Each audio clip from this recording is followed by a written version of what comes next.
Kama Dr. Emmanuel ambaye sijawahi kufeli hata siku moja. Fuata video mpaka mwisho ujifunze zaidi na zaidi na zaidi.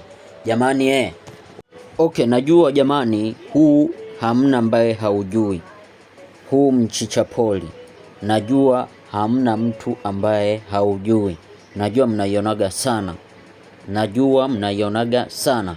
Ila hujajua una uwezo wa kukusaidia nini, ugonjwa gani na ugonjwa gani. Mnaiona sana tu, wengine inakuwaga ni mboga kwenu.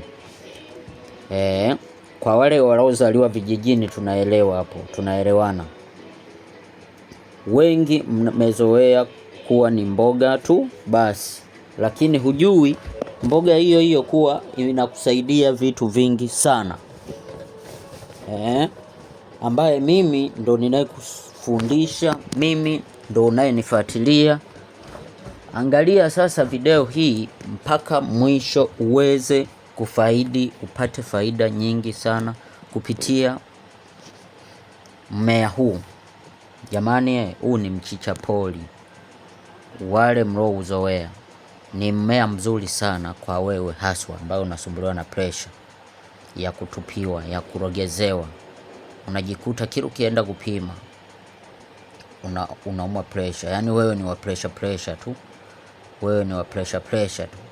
Hakikisha unaupata huu hapa. Kamua. Unaiona? Iangalie jamani. Hii ipo design mbili.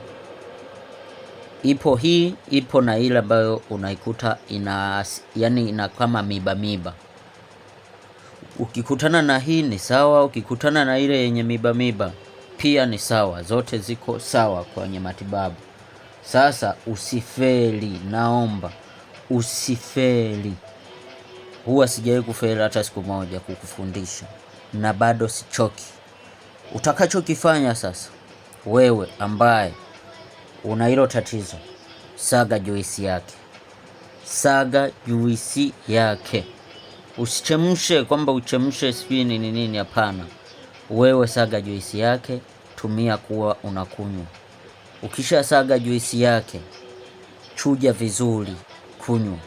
Lakini pia kama hiyo pia huiwezi, una uwezo, nielewe, una uwezo wa kuchukua, una uwezo wa kuchukua ukachemsha.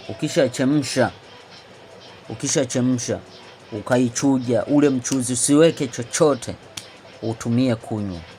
Fanya hivyo ndani ya zoezi hilo siku 30, utakuja kunipa mrejesho.